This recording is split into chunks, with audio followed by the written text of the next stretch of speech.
Este evento se inscribe en la programación de 20 eventos en este año antes del bicentenario de la Fundación Republicana de la Universidad Central del Ecuador.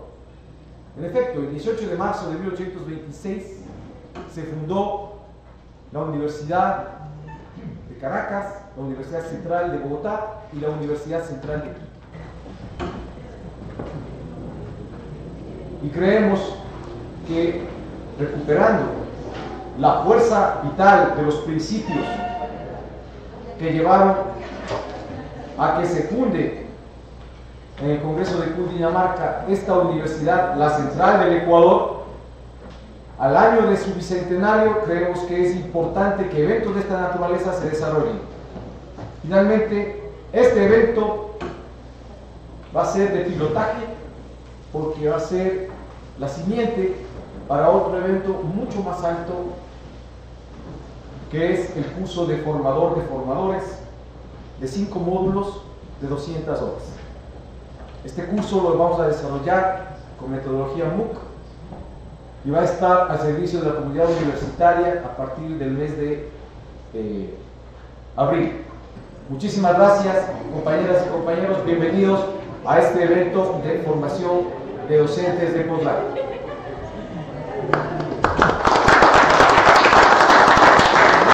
Estos objetivos van a tener que relacionarse con justamente la producción científica del cuerpo docente de nuestra facultad. Resulta que todos los esfuerzos que nosotros hacemos están visibles en una forma dispersa. Es momento de ordenar todos esos esfuerzos, ver a qué línea de investigación se apunta cada esfuerzo, cada escrito, cada artículo, cada publicación.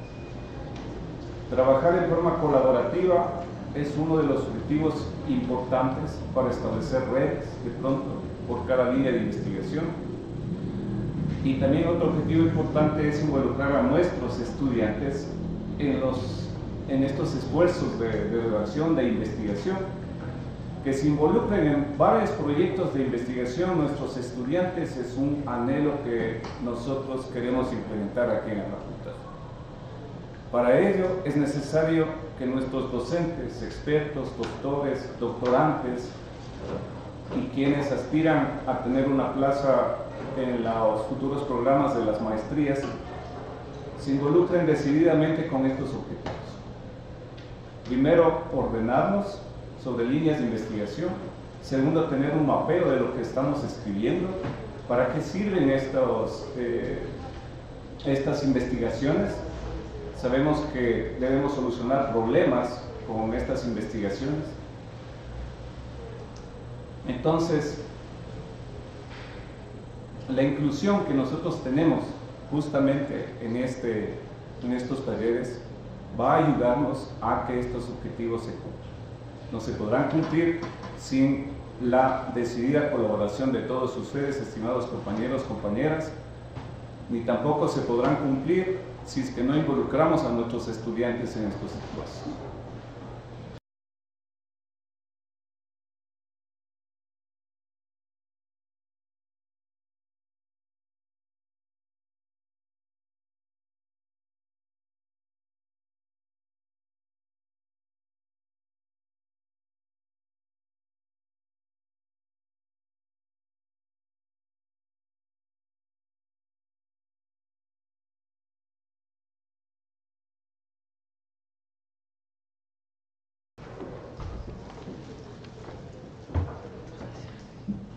Buenas tardes. Buenas tardes con todos y con todas. Realmente quiero agradecer a la Dirección General Academos, que hay en la persona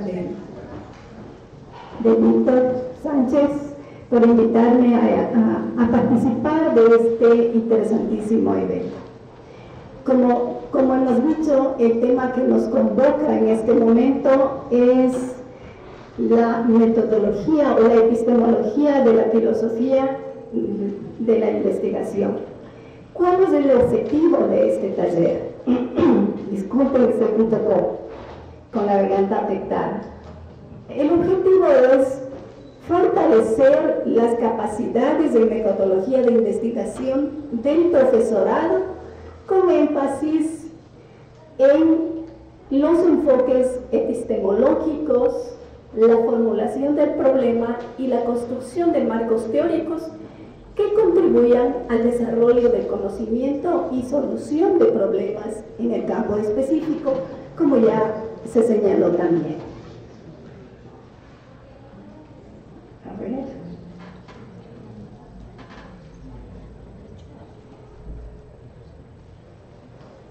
Creo que no quiere. ¿Verdad?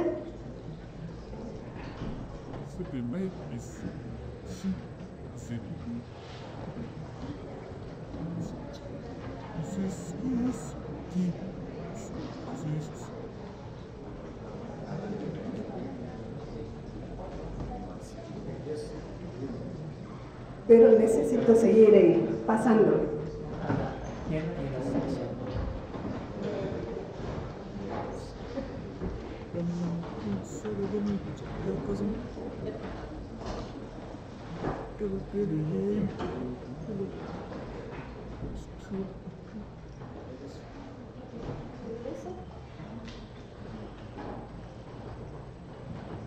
Bueno, la tecnología a veces nos complica la vida.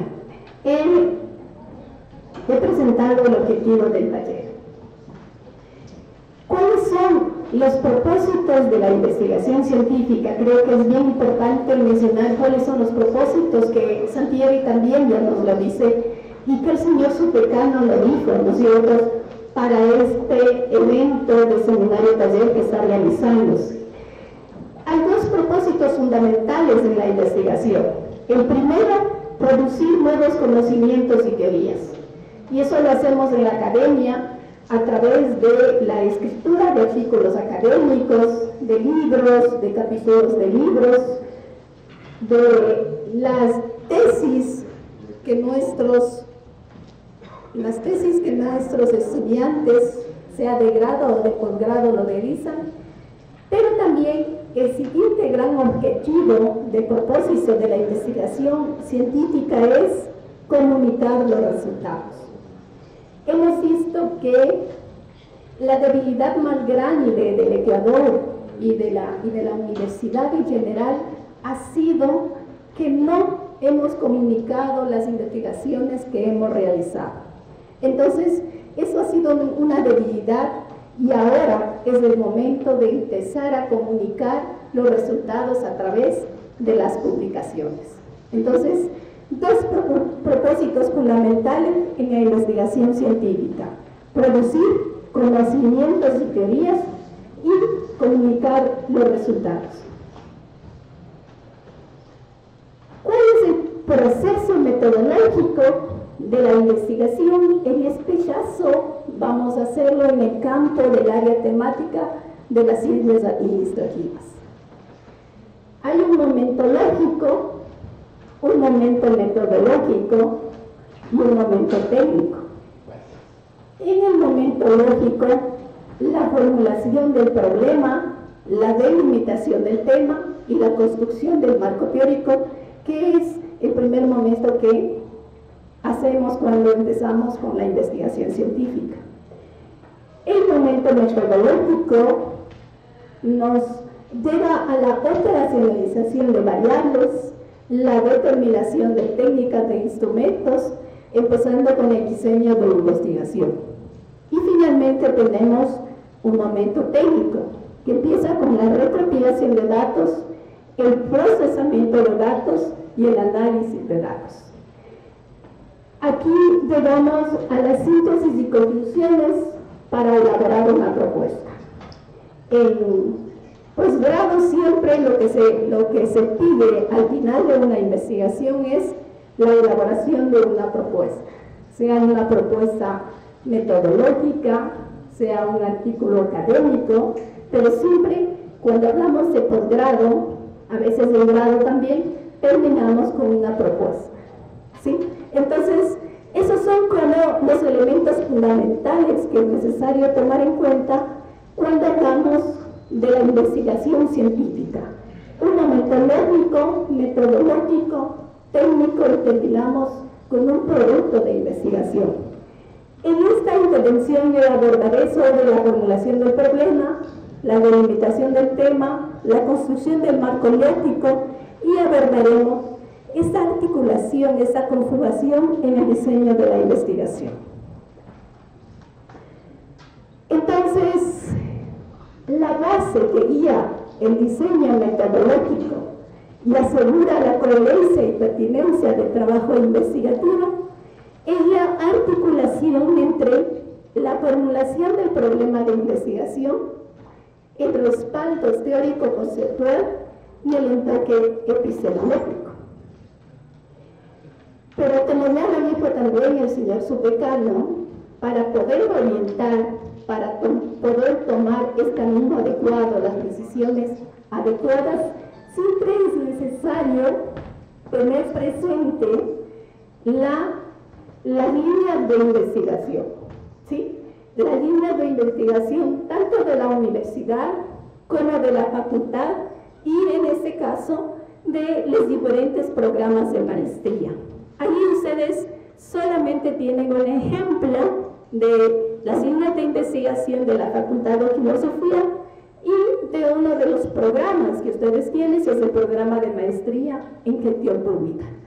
Pero, como les había dicho, no podemos iniciar una investigación si no tenemos presente las líneas de investigación que orienta aplicación investigativa de la universidad y de la facultad. El problema de la investigación. A veces empezar es yo difícil. Ahí tengo una frase de Díaz que dice, para investigar es necesario simultáneamente. Yo soy Rochich, en este momento que estamos aquí presentes, todos y todas, y además todos somos colegas con experiencia en trabajos de investigación, en publicaciones. Yo lo que les invito es a que hagamos conjuntamente este taller, que no llega a ser una ponencia porque es una exposición para compartir aquello que ya sabemos. Tal vez es una manera de ir ordenando y poniéndonos de acuerdo en lo que Víctor decía, en cosas para que facilitemos en algunos casos el trabajo de nuestros estudiantes.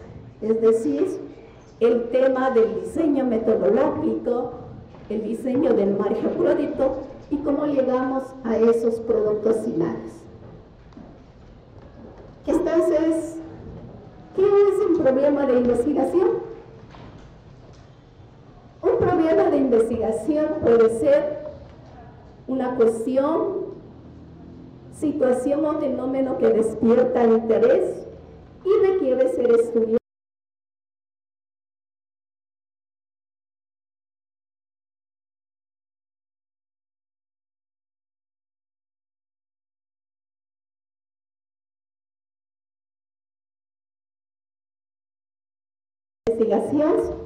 Y surge de la identificación de las brechas en el conocimiento. Puede presentarse una contradicción teórica, una situación práctica que necesita ser solucionada o una necesidad de profundizar en mi tema a explorar. Entonces, siempre cuando describamos el problema debe tener una evidencia empírica y puede ser sustentado con indicadores que nos marcan el estado de cuestión del problema que queremos investigar. ¿De dónde surge el problema de investigación? Ya lo hemos dicho. Vacíos en el conocimiento. Este tema ha avanzado hasta cierto límite, pero creemos que hay un vacío en la teoría. Resultados contradictorios en los estudios existentes. Pudiera ser que hemos realizado algunos estudios que se han realizado y estos estudios son contradictorios entre ellos. Puede ser por la metodología que se utilizó, por los instrumentos utilizados, toda forma de hacer el análisis de la discusión. También muchas veces hay prácticas inadecuadas de respuestas no efectivas frente a una realidad concreta. Necesidad o interés de explicar un hecho social. Pudiera ser que ustedes como docentes tienen una necesidad y un interés de explicar un hecho social que todavía no ha sido explicado o necesitan profundizar sobre ese hecho que les parece interesante o necesario. Interés o necesidad de comprender un hecho social, el por qué se dan estas situaciones en este contexto determinado. La dificultad muchas veces puede ser teórica o puede ser práctica, según se sitúe en el campo a explorar. Entonces siempre necesitamos tener presente de dónde surge ese problema para poder empezar a entender efectivamente cuáles son los elementos que necesito consultar, averiguar, explorar en este proceso. ¿Qué debe orientar el problema de investigación? El problema de investigación siempre debe orientar el título de la investigación. Ahora yo tengo estas causas, las consecuencias, estas dificultades frente a este tema, entonces, ¿qué título sería el más apropiado? Al objetivo general específicos, es decir, con todo este estado del arte, el estado de la cuestión que tengo, con toda la experiencia en relación al tema que tengo, ¿cuáles serían esos objetivos que deben guiar esta investigación que yo quiero hacer? Al marco teórico del estudio, si hemos formulado de manera adecuada los objetivos generales específicos y si tenemos algunas ideas generales frente a cuál es la problemática principal, esto nos dará cuáles son esos temas que debo consultar de los autores para elaborar este marco teórico. Y finalmente, esto también debe orientar el diseño de la investigación, es decir, ¿bajo qué paraguas voy a investigar? ¿Bajo qué paradigmas? ¿Bajo qué métodos? ¿Cuál será el nivel de profundidad? ¿No es cierto? Pero también cuáles serán esas técnicas e instrumentos que yo tengo que utilizar para investigar sobre el problema que es de mi interés o que es el interés de los y las estudiantes. Pero para redactar, para describir el problema, es necesario considerar algunos aspectos fundamentales para poder contextualizarlos de manera adecuada, es decir, colocarlos en espacio y en tiempo. Por eso tenemos un enfoque espacial, es decir, ¿cómo voy a delimitar el problema de investigación? Partir de lo general a lo particular, tengo que analizar las dimensiones macro, meso y micro, es decir, ¿qué sucede con este problema a nivel mundial, a nivel internacional, a nivel provincial o a nivel de la universidad para llegar a lo micro? El enfoque temporal, es decir, averiguar el origen del problema, cuándo, cómo, por qué nace ese problema y qué pasaría si ese problema no se soluciona. ¿Sí? Entonces, cuando hablamos de este enfoque temporal es identificar en qué tiempo. El enfoque holístico es esta relación entre todo y la parte. Es el fundamento de este análisis en el que el contexto y la parte es un problema que se desea investigar. ¿Qué del contexto, qué parte tengo que analizar? Y el enfoque de causa-efecto. Produce un efecto.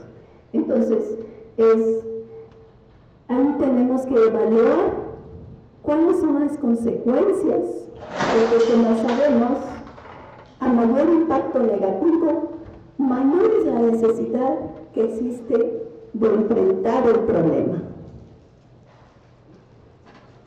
Y también no podemos descuidar y tener presente siempre las características de la definición del problema sobre la relevancia, pertinencia y factibilidad. Realmente lo que estoy haciendo es un recordatorio de todo lo que ustedes ya hacen, ¿cierto?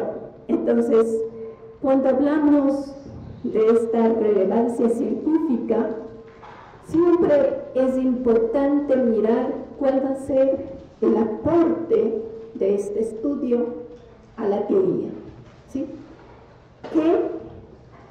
¿Qué nivel de investigación debe llegar para que esto sea de relevancia científica, de interés académica? La pertinencia. ¿Cuán pertinente es ese estudio que yo quiero realizar? ¿Está alineado con las líneas de investigación, con los tejidos, las prioridades, las características del país? ¿Es parte de las demandas y necesidades del país? ¿Es pertinente este estudio? ¿Sí? ¿Cuál va a ser la contribución a la sociedad frente al tema que debe investigar? Y la factibilidad. Acuérdense que la factibilidad siempre es, puedo querer hacer muchas cosas, pero es posible hacer en este contexto, con este tiempo que tengo, con el personal que tengo, ¿no es cierto? Entonces, aquí es muy importante mirar el tema de la factibilidad. Tres elementos fundamentales: relevancia, pertinencia y factibilidad, que hacen que se pueda delimitar de mejor manera la descripción del problema. ¿Cómo construir un problema de investigación? Primero, planteamiento inicial. Siempre en esta primera etapa nos preguntamos, y el temor que tenemos es: ¿y ahora qué hago? ¿Qué investigar? ¿Sí?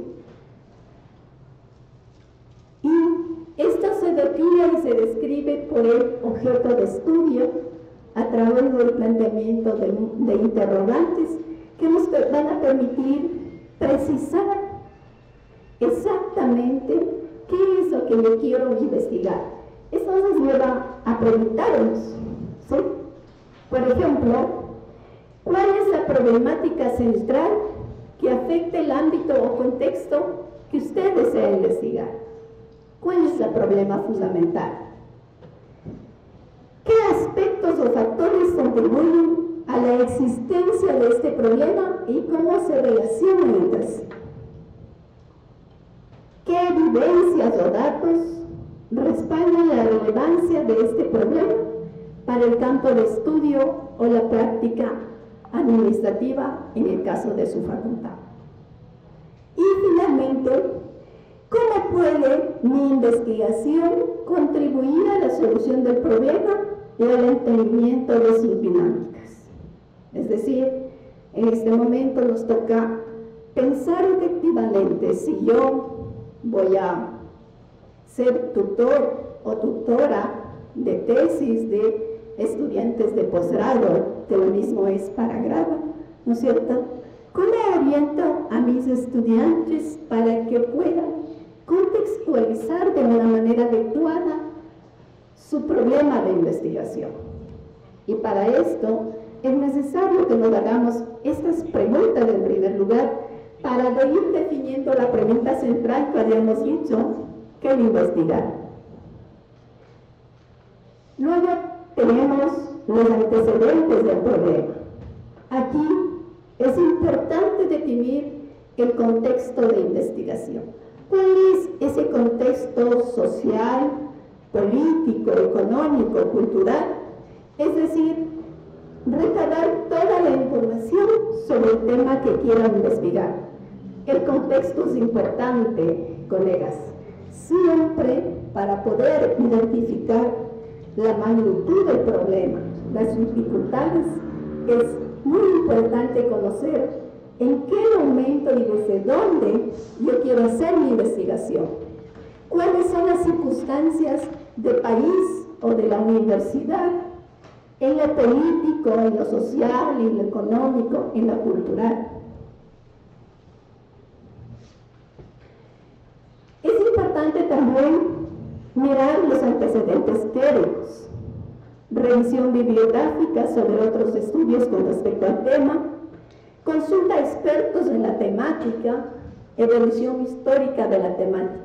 Esto es lo que se denomina el estado de la cuestión, es decir, hasta dónde ha llegado la investigación sobre este tema. Lo otro, importantísimo también, los antecedentes empíricos, experiencia práctica que se posee sobre el tema. ¿Qué experiencia tengo yo sobre el tema que quiero investigar? Experiencia directa de la persona que quiere hacer la investigación y cuáles son esas motivaciones personales que me hacen que quiera yo hacer esa investigación. Entonces, estos son como los elementos fundamentales, los pasos necesarios para seguir en la descripción del problema. Finalmente, el planteamiento de Kinikura. Una vez que se realiza una descripción de la temática, exponiendo antecedentes teóricos, empíricos, se precisa señalar cuál es la finalidad de la investigación.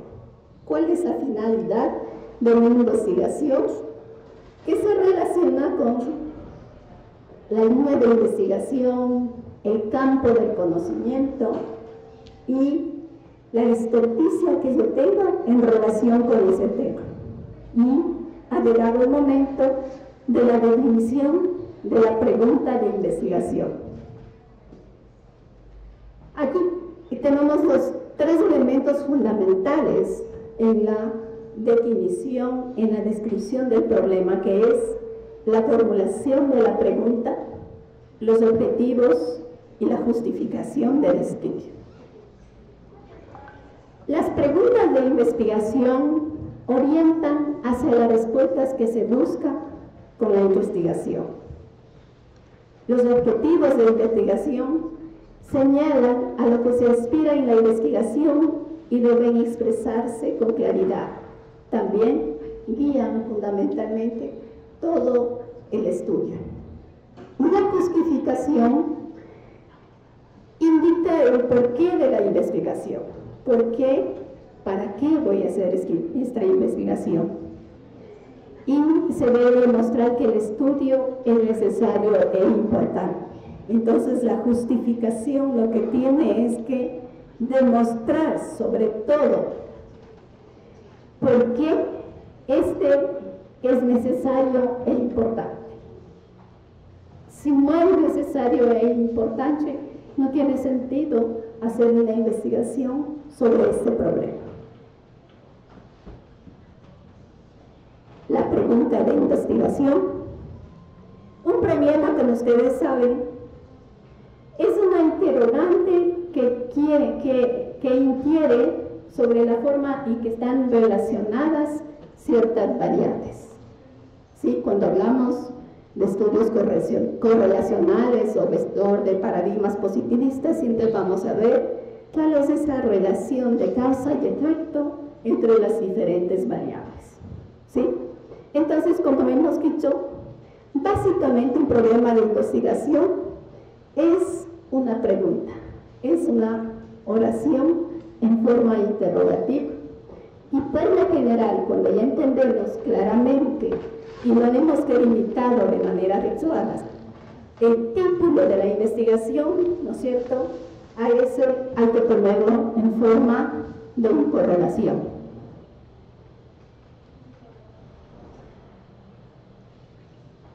Los objetivos representan el para qué de una acción, cuál es el propósito de esa acción. Por eso, quien investiga se plantea estos objetivos para resolverlos y llegar al fin, para tener un producto que me permita tomar decisiones, que me permita hacer investigaciones con mayor profundidad, que me permita intervenir de manera directa en el problema identificado.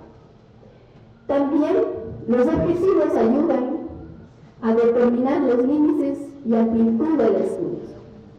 Permiten definir las etapas que requiere este y sitúan la investigación dentro de un contexto mucho más general.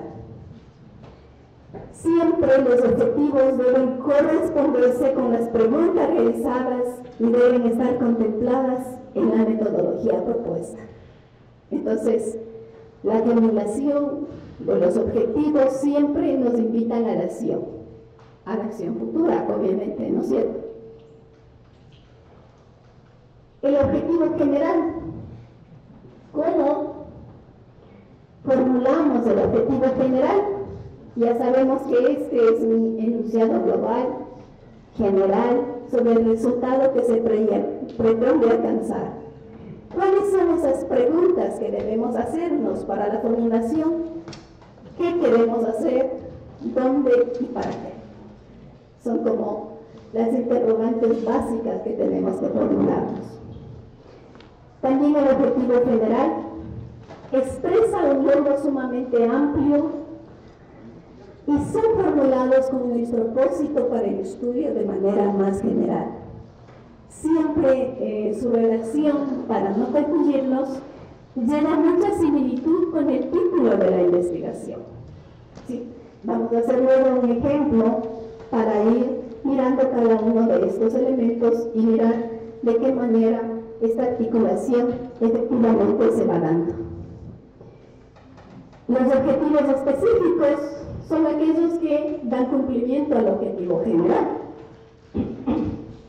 Por tanto, son medibles, que esto permite su seguimiento y evaluación, son apropiados a los problemas y están intrínsecos, ¿no es cierto?, dentro de los objetivos generales y la pregunta de investigación. También sus objetivos son temporales, porque tienen un determinado tiempo para su cumplimiento, y son realistas, es decir, alcanzables con sentido y desafiantes para poder llegar a los resultados esperados planteados en el objetivo general. ¿Cuáles son esos elementos para poder desarrollar la justificación? 3 elementos fundamentales. Primero, utilidad práctica. ¿Para qué sirve la investigación? ¿Quiénes se beneficiarán de los resultados? Los resultados efectivamente tienen utilidad para la sociedad, contribuirán a cambiar una realidad que no nos gusta. La otra es la utilidad teórica. ¿Por qué investigo? Con la investigación se espera reafirmar la validez de un modelo teórico en la realidad. Puede sugerir recomendaciones al estudio, puede sugerir elementos a perfeccionarse. Entonces, una utilidad teórica puede también aportar a la construcción de una nueva teoría. Y finalmente, una utilidad metodológica. Los resultados pueden ayudar a crear un programa, un diseño curricular, una metodología. Sugiere cómo estudiar de forma más adecuada una población. Es decir, cuando hablamos de la justificación, muchas veces nuestros estudiantes se olvidan y dicen que la justificación en realidad no es tan importante. Y resulta que tiene mucha importancia con estos 3 elementos fundamentales. No necesariamente hay que corresponder a las 3 partes, ¿no es cierto? Puede tener tan solo una utilidad práctica. Mi investigación a la sociedad, ¿cómo va a contribuir? O puede también tener una utilidad teórica, es decir, mi investigación está aportando con nuevas hipótesis, nuevas teorías a la investigación científica sobre el tema abordado. Entonces, pues en general, cuando hablamos de una hostilidad teórica, podemos decir, estamos en un nivel, estamos en cuarto nivel, es decir, desde los posgrados, desde los doctorados, se puede hacer una contribución a la teoría en las investigaciones. Cuando hablamos de la utilidad metodológica, estos resultados nos pueden orientar para mejorar las metodologías que estamos implementando en relación a los diferentes temas, al mismo diseño curricular de las maestrías en este caso, sí, y también puede sugerir nuevas formas y nuevas técnicas y nuevas herramientas para estudiar una realidad, ¿sí? Entonces, esto es importante y por eso es que la justificación hay que hacerlo de manera adecuada, ¿sí? Siempre considerando también los otros elementos. Hasta ahí, tal vez alguna pregunta, algún comentario. Si quieren, podemos hacer un ejemplo en relación con esto, ¿sí les parece? ¿Sí? Sí. Una situación que se suele ver en movimientos, los protocolos de PES, ubican el problema como una pregunta. El problema es el problema. ¿Qué es lo que es la relación de la activa de algo que sucede? ¿Qué quiero? Y la pregunta es la sistematización del problema, pero no es lo mismo. Una pregunta por universalidad. Eso suelo visualizar de menudo de autocortes y alguien me viene a conseguirse realmente cuál es el problema, ¿sí? Pues sí se ve bueno que se especifique que amique con mágica y luego se hará la pregunta de a esa pregunta se contesta con el objetivo general y los objetivos específicos de con la secuencial van contribuyendo a la obtención. De esa manera, que como usted dice, totalmente de acuerdo, que se genera el diseño como el inicio del diseño y del limpieza. Porque con el uso debe ser parece que se tira bueno y se tome, porque el problema no es nada. En realidad tiene toda la razón.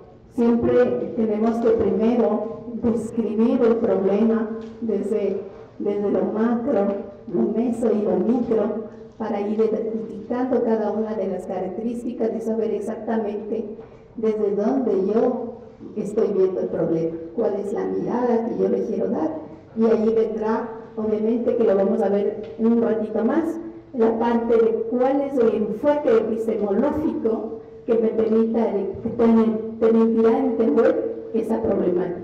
Y la pregunta de investigación lo que ayuda es a conducir la investigación, ¿sí? Pero no es el problema específicamente. El problema tiene que ser narrado en todo su contexto para poder ser comprendido. Y el problema nos da las pistas para poder formular la pregunta de investigación, los objetivos, para poder justificar, y en base de la desagregación de los objetivos generales y específicos podemos hacer el marco teórico, ¿sí? Y también en base del problema ya nos orientamos un poco a mirar cuál es ese diseño epistémico que vamos a hacer en el marco de la investigación que decidamos, ¿sí? Profesora, buenas tardes. Una pregunta. Usted abordó un tema que parece súper interesante, el tema de los vacíos de conocimiento. Y usted sabe que el conocimiento como tal, con concepto es amplio. Y usted seguramente nos puede aportar, allá nos comentó con el inicio que eran los indicadores. ¿Qué indicadores o cómo darnos vuelta de si existe este vacío entre los que siendo el conocimiento tan amplio? ¿Cómo es? Gracias. Primero tenemos que contextualizar para ver qué temática Estamos analizando para ver si en este tema específico hay un vacío en el conocimiento. El vacío del conocimiento, como usted bien lo dice, está marcado por el estado de la cuestión o del arte.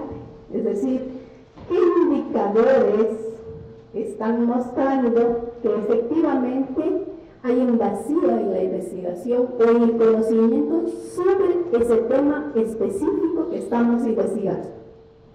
¿Sí? Por ejemplo, cuando inició la pandemia, ¿sí?, sabíamos que había un vacío en este fenómeno de salud, ¿no es cierto?, en este problema de salud, porque no teníamos casos parecidos, excepto aquel de la gripe española en 1920. Entonces no teníamos indicadores para poder compararlos, ¿sí? Entonces había un vacío en el conocimiento que necesitábamos llegar con la investigación empírica, ¿sí?, con la construcción de instrumentos, con la definición de indicadores para poder entender cuál era la problemática efectiva de la pandemia que acosaba a todo el mundo. Por ahí sería. Hacemos un ejemplo en administración. ¿Me quieren ayudar, por favor, poniendo ese documento que yo les había dado en Word?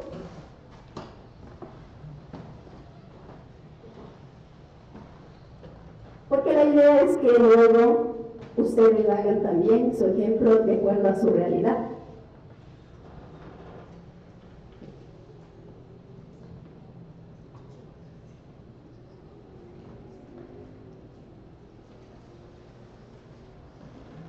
He cogido realmente, si ustedes sienten que cometo errores en el tema de administración en ese programa de maestría en gestión pública, es por mi desconocimiento sobre el tema, ¿sí? Yo trabajo en una línea de investigación es educación, no la administración, pero con el apoyo de ustedes seguro que lo podemos centrarnos un poco en este ejemplo. El ejemplo es para el programa de maestría en gestión pública. No sé si hay profesores, profesoras que están en esa maestría. ¿No? Bueno, pero ustedes tienen ya los conocimientos sobre estos temas de ciencias administrativas, entonces no va a ser extraño, ¿no es cierto?, este tema. ¿Cuál es la línea de investigación de la Facultad de Administración que yo seleccioné en base de las que yo les indiqué al inicio? Es gestión pública. La línea de investigación del programa de maestría en gestión pública también tiene una línea que se llama gestión pública y gobernanza. El estado del arte. Eso necesita una revisión documental sobre lo que se ha escrito sobre el tema que le vamos a abordar. Entonces, ¿cuál es el tema que he seleccionado? Relación entre el estilo de liderazgo y el clima organizacional en un cantón de la provincia de Pichincha. Ustedes se preguntarán por qué no pongo el cantón, el nombre del cantón, ¿no es cierto? Por el tema de los criterios éticos. Se recomienda no poner el nombre del cantón, sino luego en la descripción del problema y también necesariamente cuando hagamos el diseño metodológico, pero en primera línea no colocamos para garantizar la confidencialidad y el anonimato, ¿sí? Porque pueden suceder casos, la información siempre es muy delicada, ¿sí? Entonces cuando hacemos investigaciones académicas no podemos poner el nombre del cantón al que se refiere, ¿sí? Pero en la descripción sí. Entonces este es el tema. ¿Cuál es la descripción del problema y cuáles son esos elementos clave? Si decimos que queremos analizar la relación, déjenme ver por favor el tema un poquito más arriba, la relación entre el liderazgo y el clima organizacional, hay que hacer este análisis macro y meso, es decir, ¿qué pasa con esta problemática a nivel internacional o a nivel de país, que puede ser lo macro, y a nivel meso, es decir, ¿qué pasa con esta problemática a nivel de los diferentes cantones de la provincia de Pichincha? En la micro, de acuerdo a la investigación que he realizado, se dice que las autoridades son autoritarias en el trato a sus equipos de trabajadores, lo cual genera desmotivación y conflictos en el equipo de trabajo. Son grandes líneas, no es la descripción todavía del problema. Otro, la poca claridad en la comunicación de parte de las autoridades genera malentendidos, incertidumbre y desconfianza entre los empleados. Las relaciones interpersonales deterioradas, competencia desleal y poca colaboración entre los empleados. Bajemos un poquito, por favor. No. La ausencia de incentivos o reconocimiento del desempeño de los empleados afecta su satisfacción y compromiso laboral.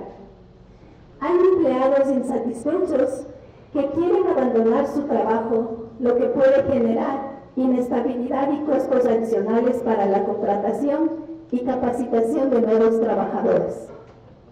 Un ambiente laboral tóxico puede provocar agotamiento físico y emocional en los empleados, afectando tanto su salud como su rendimiento. Estas son como las líneas un poco más generales que hacen que este pudiera ser un problema de la relación entre el tipo de liderazgo, ¿no es cierto?, y la relación con los empleados por el clima organizacional.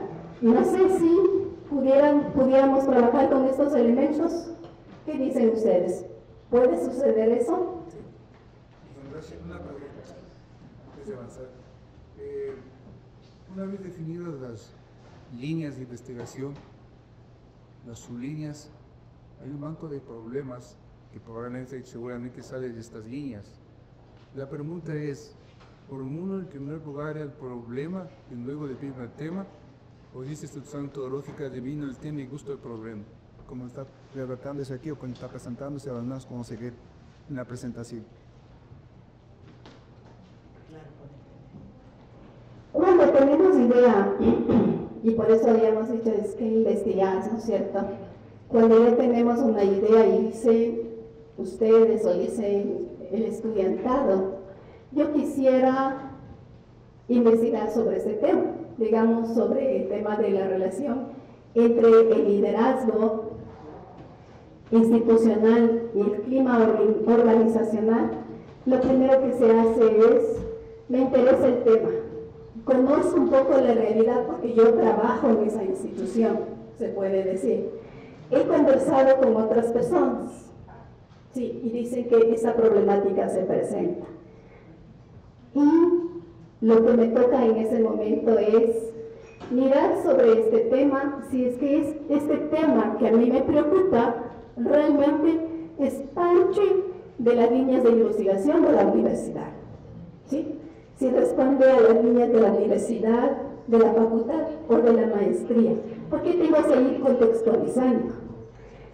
Cuando somos estudiantes o cuando nos pertenecemos a una institución como la Universidad Central, necesitamos saber exactamente hacia dónde tienen que estar orientadas las investigaciones.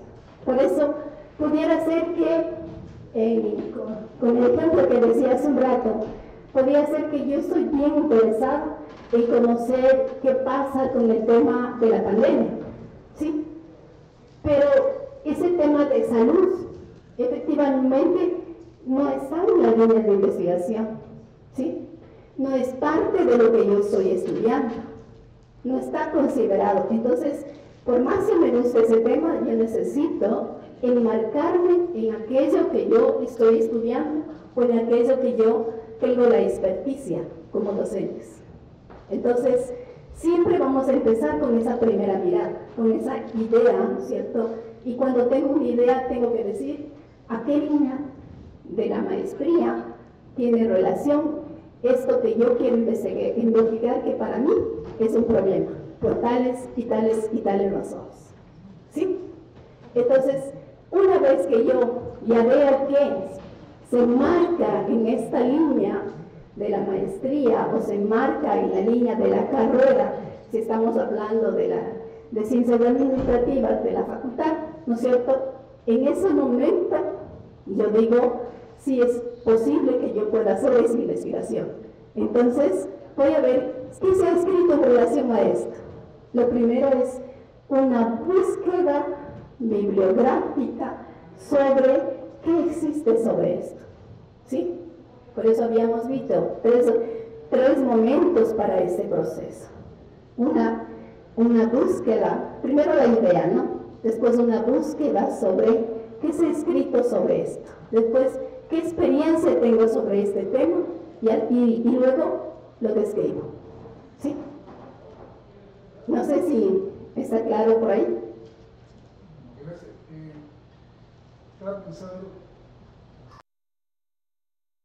Ahí tenemos el marco teórico.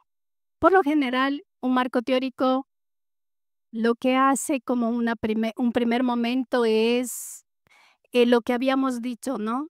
El estudio del arte o los antecedentes teóricos sobre la investigación que yo quiero hacer. Es decir, qué tanto se ha investigado, en qué momento se encuentra esta investigación para poder continuar con ese proceso. Por eso siempre, antes de trabajar el marco teórico, se revisa la literatura existente en los diferentes repositorios que existen, ¿no es cierto? Entonces, tenemos los antecedentes o el estado del arte, luego vamos a ver el tema de las bases teóricas.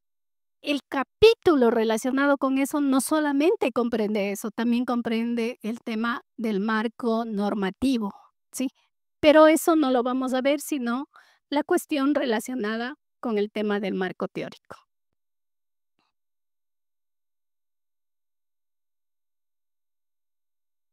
Seis funciones fundamentales del marco teórico.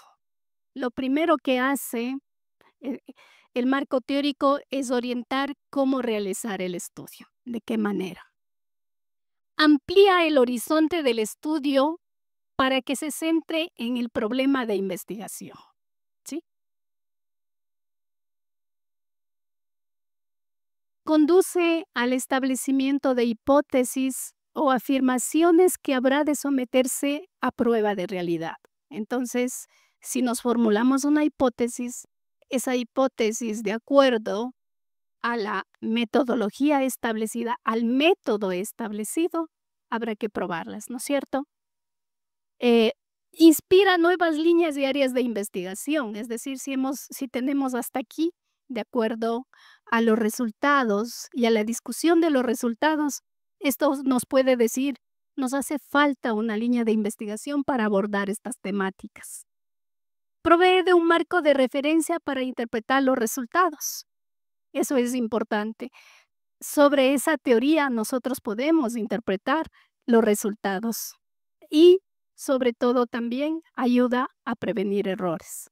Entonces, siempre hay que tener en cuenta de por qué es importante el marco teórico y por qué el marco teórico también hay que delimitarlo, ¿sí?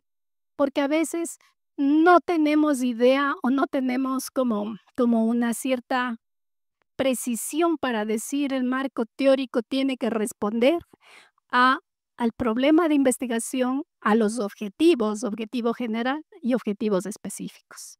Porque si no, a veces se nos amplía tanto y nuestro marco teórico tiene de todo, y no necesariamente sobre el tema que estamos investigando. Creo que yo podía pasar. Entonces, ¿cómo se da esta articulación entre la teoría, los objetivos y la metodología? ¿Sí? Sabemos que el marco teórico es un corpus de conceptos diferentes, de diferentes niveles de abstracción, articulados entre sí que orientan la forma de cómo aprender esa realidad. Este corpus orienta la selección misma, lo que ya hemos dicho, del problema o fenómeno a investigar, la definición de los objetivos de investigación y la selección de las estrategias metodológicas para desarrollar. Pero además, este marco teórico contiene las teorías sobre los fenómenos que se están investigando y se da al objeto de estudio. Entonces, ¿qué teoría está detrás de aquello que yo estoy investigando? Entonces, ¿qué mismo es el marco teórico? Para algunos autores lo definen como una información básica y resumida para entender de qué se trata el problema y entender los resultados de la investigación o del estudio. Entonces, tienen una íntima relación el marco teórico con los objetivos, con el problema propiamente dicho y con el diseño metodológico que se vaya definiendo de acuerdo al alcance de la investigación. ¿Cómo esquematizar el marco teórico? El objetivo general. Tenemos que colocar el objetivo general. Los objetivos que ustedes se han trazado. Depende del alcance de la investigación para los objetivos que se hayan trazado. Y a cada objetivo específico hay que responder con la teoría. Es decir, el objetivo específico va a tener el tema 1, el tema 2, el objetivo específico 2, de la manera como vayan desarrollando. Ahí es cuando se hace el índice de contenidos. Pero ese índice de contenidos debe estar en relación directa con los objetivos, ¿sí? Esto lo que nos ayuda es a no salirnos del tema y a no decir que muchas veces nos provoca decir, es que esto también es importante, debería ir esto también en el marco teórico, ¿sí? Y muchas veces hay unos marcos teóricos, colegas, de 60, 80 páginas, ¿sí? Por eso es que nuestros estudiantes a veces también se aburren y dicen, pero ¿para qué me sirve tanto? Por eso, la idea de hacer esta estructura, de esquematizar este marco teórico que responda al objetivo general y a los objetivos específicos es fundamental. Y claro, cada tema tendrá sus subtemas en base a las necesidades que ustedes necesitan conocer la teoría para poder bajar a la realidad con la investigación de campo que ustedes hagan en el tema propuesto. Las citas también son importantes, ¿no es cierto? Hay que poner las citas, no abundantes las citas. Ahora se recomienda hacer mucha lectura de muchos artículos, ¿no es cierto?, para citar a sus autores, no de manera parafraseada o resumida los diferentes temas que vamos desarrollando. Entonces, no se recomiendan poner muchas citas textuales, ¿no es cierto?, ni citas cortas ni citas largas, sino ahí está la lectura de la información existente para poder citar a los diferentes autores que han hablado sobre ese tema que se está escribiendo, que se está redactando. Entonces, el marco teórico se estructura por apartados o bloques teóricos. Se incorporan los antecedentes como uno de los primeros elementos, que es el estado del arte, y luego las posturas teóricas, la relación de la teoría, de las teorías de entrada y las teorías de salida, los aspectos legales u otros aspectos. Entonces, para identificar también el marco teórico es necesario una posición ideológica frente a los temas, ¿sí? Entonces, por ejemplo, yo no voy a trabajar para el tema de la epistemología si estoy en el campo de las ciencias sociales y educación, no voy a trabajar el tema del positivismo con Popper, ¿no es cierto? Sino que voy a trabajar sobre todo desde los paradigmas, sea interpretativo o sea desde el paradigma sociocrítico, ¿sí? Entonces, un posicionamiento ideológico, una línea de investigación que responda a mis objetivos trazados. Entonces, esto es realmente fundamental. Y una de las tareas que he colocado como un trabajo autónomo es hacer esto. La parte de la estructura de la descripción del problema, pero también hacer este esquema del marco teórico que no puede ser de esa forma, como está didácticamente para su comprensión nada más, pero que ustedes lo puedan realizar. Eso en relación al marco teórico. No sé si tienen alguna pregunta.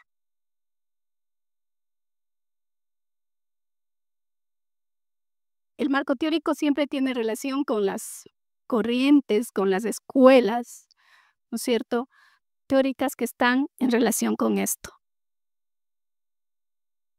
¿Alguna pregunta? ¿Avanzamos un poco? ¿Está claro esta parte?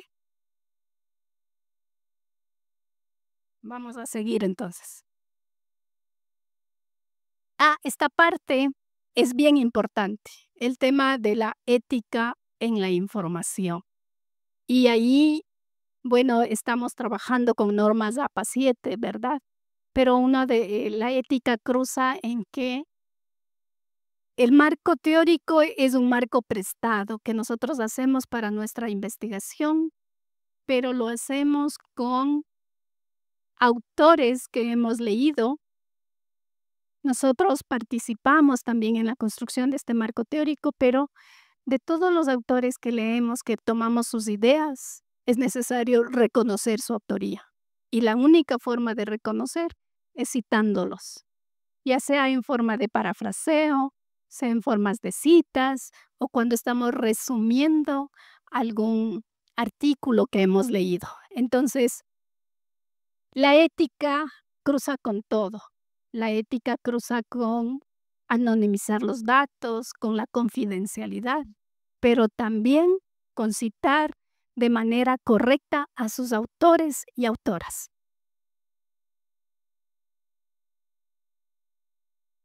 Ahora vamos a la parte de la epistemología, de la metodología de la investigación. Y aquí vamos a hablar de los paradigmas.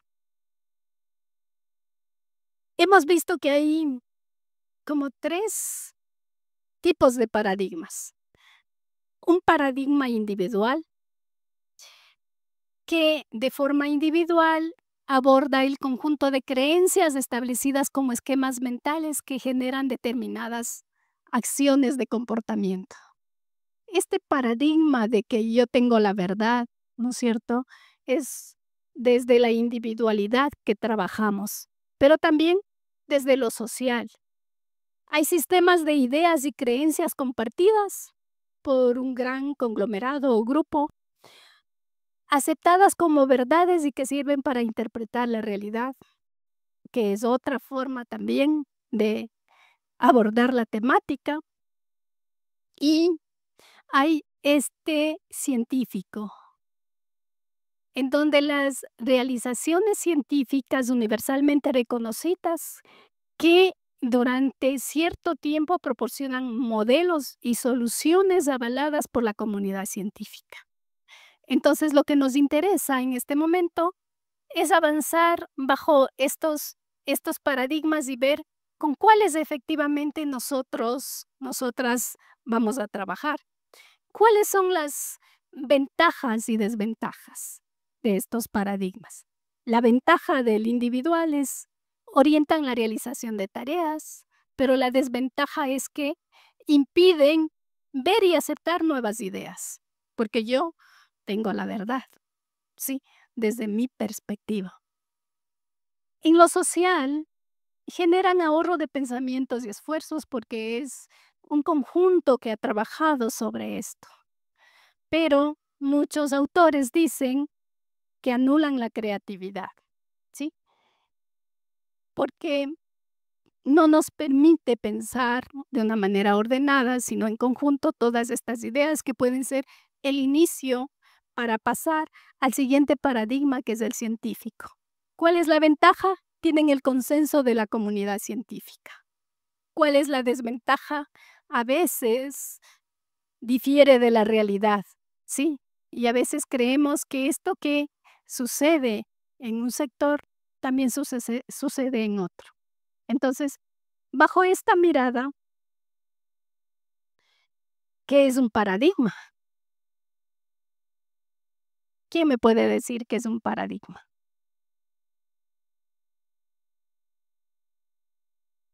¿Cómo? Son modelos, ¿qué más? Realidad. ¿Realidades? ¿Creencias? ¿Qué más es un paradigma?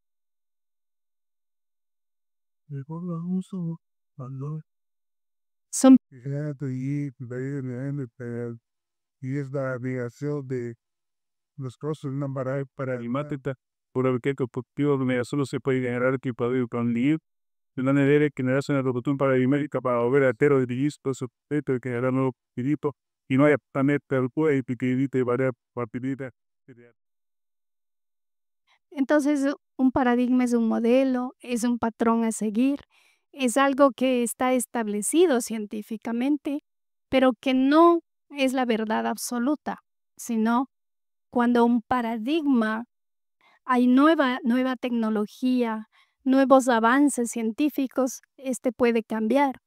Por ejemplo, en el tema de la educación, el modelo tradicional de enseñanza-aprendizaje ha sido desplazado por el modelo constructivista, pero también este modelo constructivista en la universidad se dice hay que avanzar un poco más y hay que avanzar al modelo de la pedagogía crítica, ¿sí?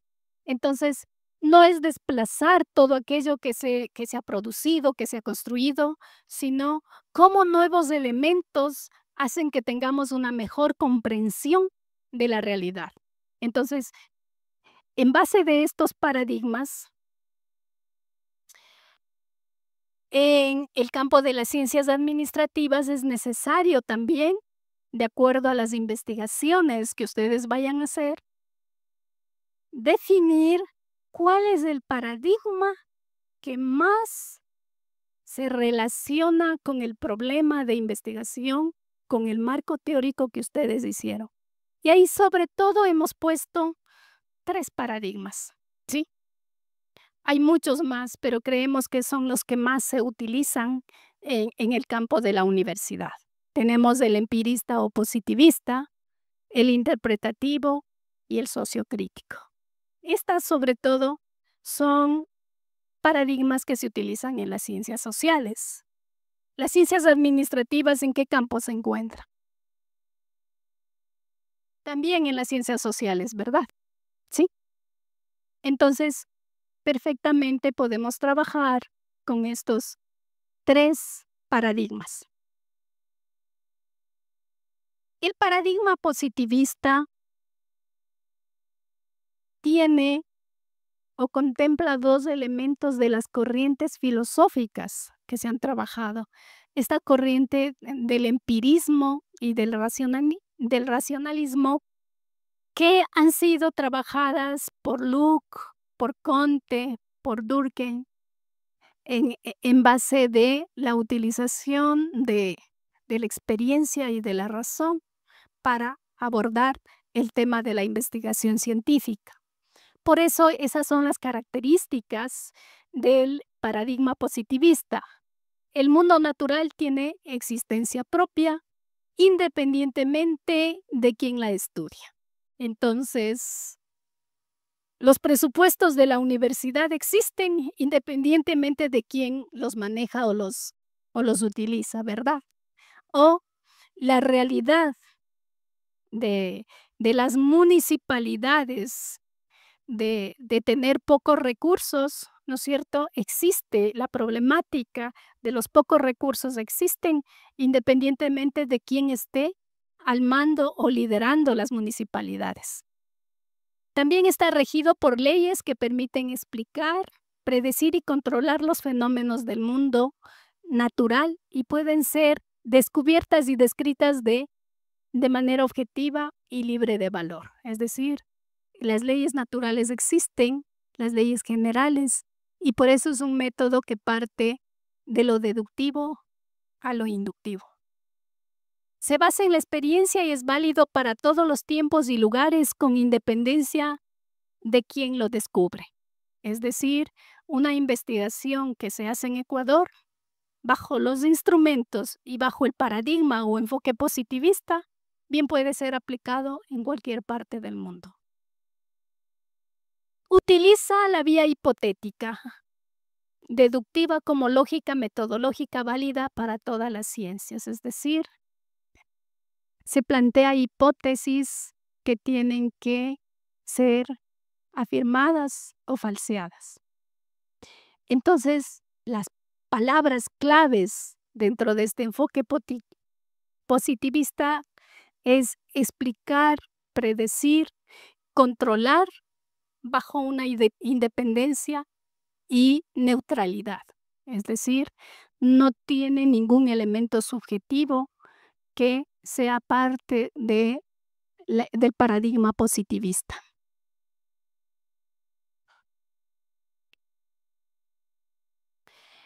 El paradigma interpretativo, sobre todo, está amparado en la corriente fenomenológica. Sus autores, Dilthey, Ricker y Weber, son aquellos que han trabajado más en este tema del paradigma interpretativo.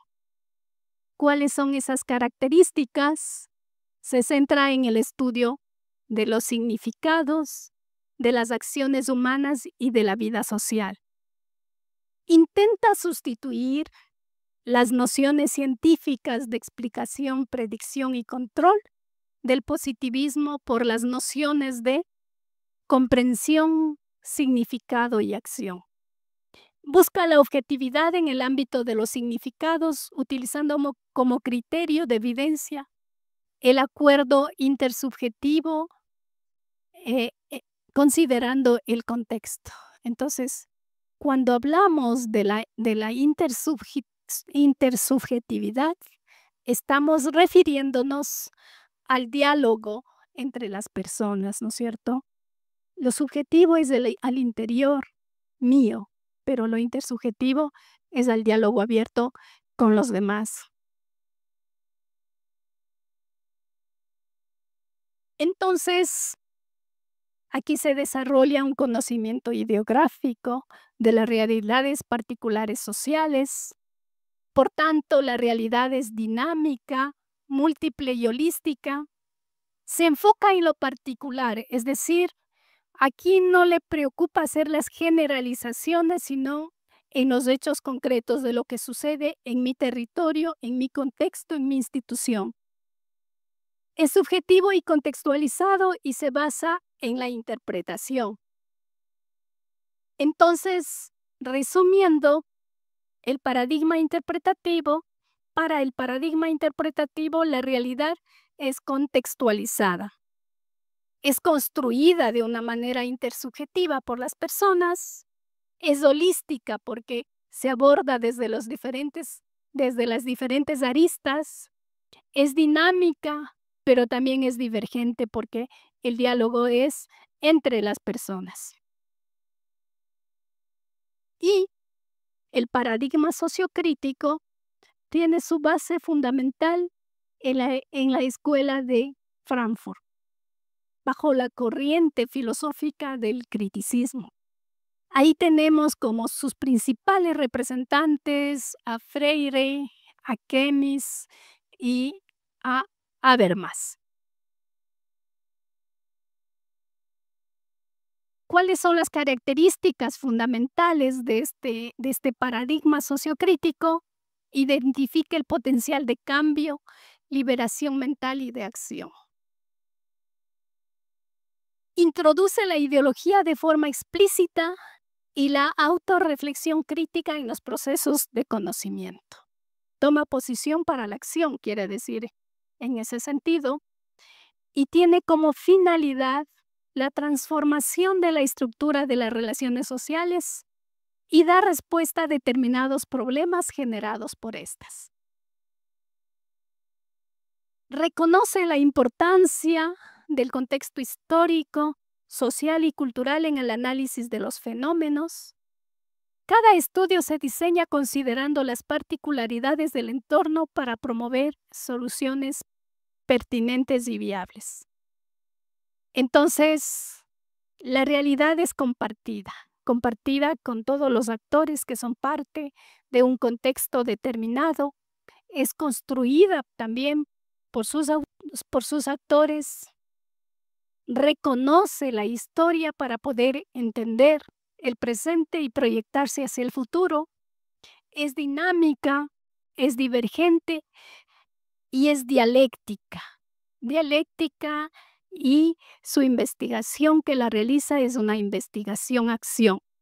Identifica los problemas y actúa para solucionarlos. Dentro de la corriente del enfoque positivista tenemos a Popper, que nos habla de que para que un conocimiento sea científico tiene que seguir los pasos del falsacionismo. Es decir, la ciencia es un producto humano y que por tanto tiene sesgos y puede tener inferencias. Los grupos humanos muchas veces buscan imponer su verdad y también hay muchos recursos datos sobre esto. Entonces, por eso es necesario, según Popper, someterle a la prueba de la falsación. Es decir, en base del criterio de demarcación, puede definirse entonces una posición de ser refutada o falsada. Solo se admiten como proposiciones científicas aquellas para las que sea conceptualmente posible un experimento o una observación que las contradiga. Frente a esta posición de Popper, vamos a poner un ejemplo del falsacionismo, por ejemplo. Si afirmamos algo, buscamos tener datos y lo verificamos. Se presume que es cierto hasta encontrar un dato en contra. El dato encontrado lo falsea. Entonces se abandona la creencia y llegamos a la conclusión de que no es verdad.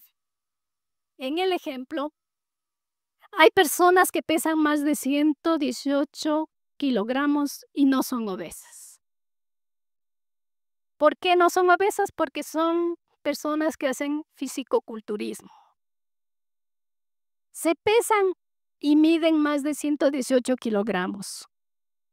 Tienen el peso, pero ¿tendrán los otros indicadores de obesidad? Es la pregunta. No presentan indicadores de obesidad. Entonces, el sobrepeso no es el determinante de la obesidad. En esto no es verdad.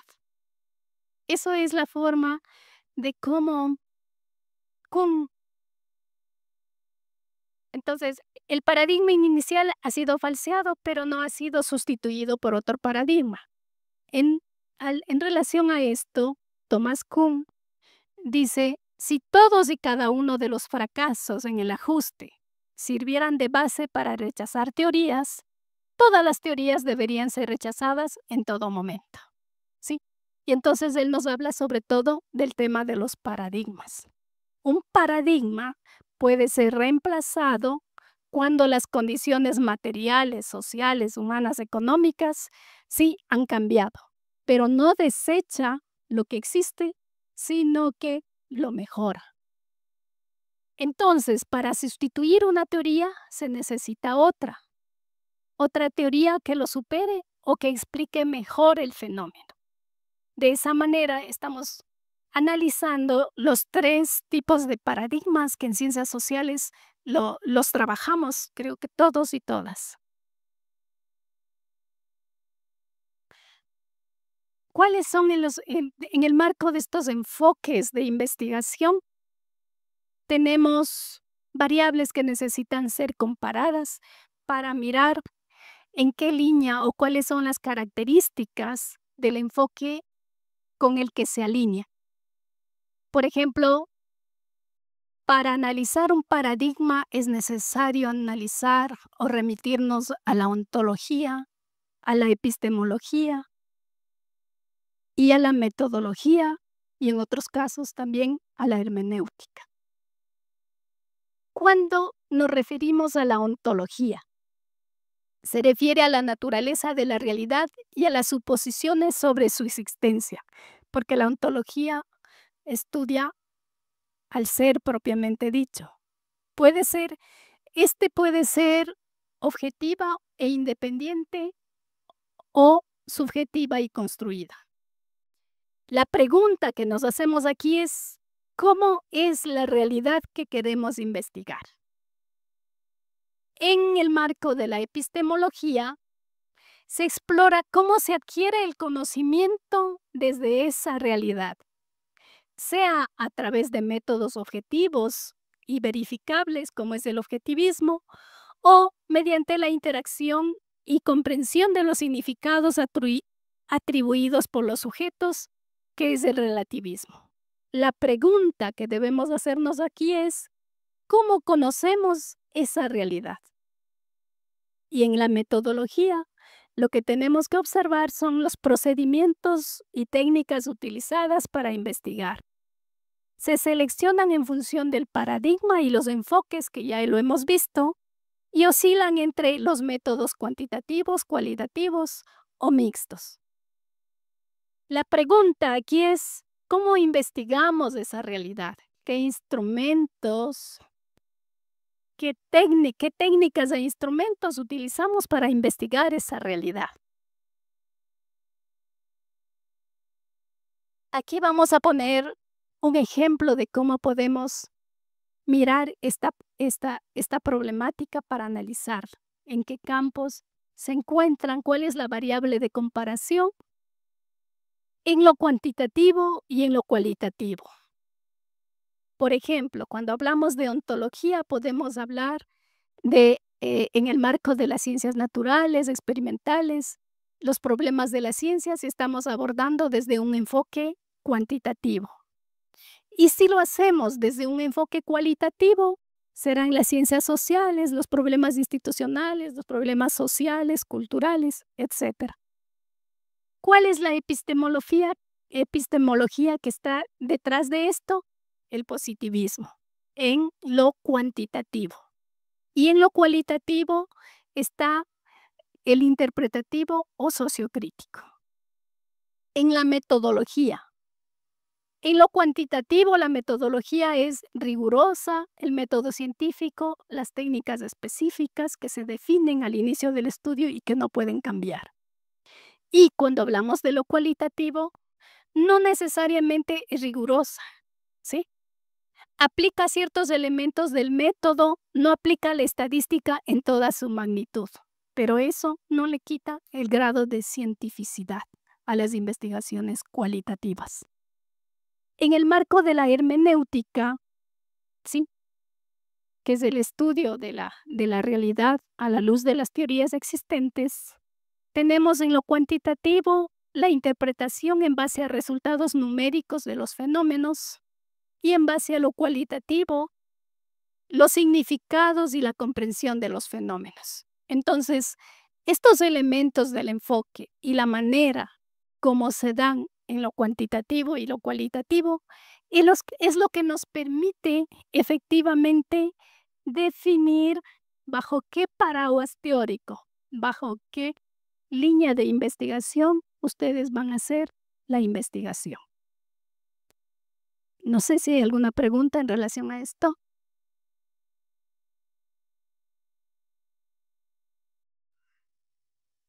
¿Qué?